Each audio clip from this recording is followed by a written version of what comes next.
Hi there. I wanted to share with you my hack thermal pad mod based on the M1 MacBook thermal pad mod, but this is for a 15-inch 2015 Retina MacBook Pro. I believe this may also work for the 2013 through 2015, but I'm not sure if it works for the 13-inch models or other models. It depends on the placement of the heatsink. Basically, it's the same concept as the M1 MacBook, where you're going to be putting thermal pads on top of the heatsink to try to dissipate heat through the bottom of the case, the aluminum bottom of the case. And I have found that it has helped a decent bit with fan noise, so the fans don't ramp up and stay as loud on my 2015 MacBook. Without wasting any more time, I'll show you what I did, and you can potentially recreate it on your own.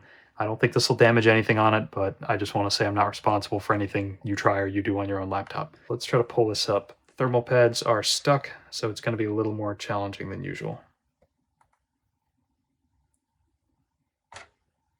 Okay, there we go.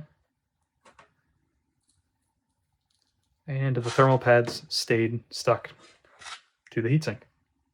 And you can see on the inside of the case, kind of probably hard to see, but you can actually see the prints that the thermal pads left behind to show that they're making contact with the bottom of the case. And you can really feel it when I'm using music programs on here, UVI, Workstation, or in Contact, and have other programs open. These laptops get really hot. They're not efficient. They're old Intel processors. I have found that putting thermal pads, basically two 1.5 millimeter thermal pads stacked on top of each other, right over the CPU and the discrete GPU in this model, it does a really good job of sending the heat through the bottom of the case. And you may also notice that these spots are blank on your laptop. There's probably going to be some of this black, I'm not sure what it is, some sort of thermal resistant material, but I used a plastic spudger and I peeled it up without breaking it. If you're careful enough, you can remove this black stuff without damaging it, and you could put it back in the future if you needed to. I don't think I'll ever have to put it back. I'm going to stick with this thermal pad mod because it worked pretty well for me. Let's give you a side shot of the thermal pads. It's really nothing fancy. It's kind of just a brute way to send some of the heat through the bottom of the case. I wouldn't expect huge performance gains, especially on these old 2015 MacBooks, but I have noticed that it has kept the fan speed down quite a bit.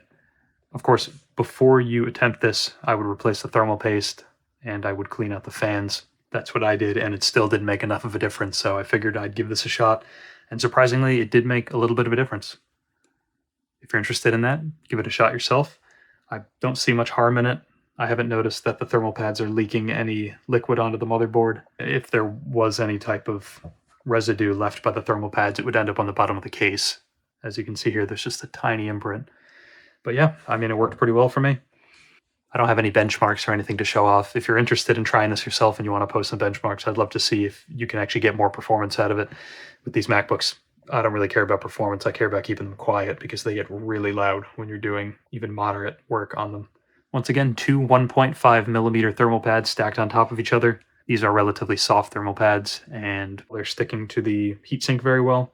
It takes a little bit longer for the fans to ramp up. They don't stay at their 100% sustained as long. It also cools off quicker, so once you stop doing that task, the fans will slow down over a shorter period of time, which is quite nice. So that's about it. That's my thermal pad mod. Let me know what you think. Thanks a lot. Have a good day.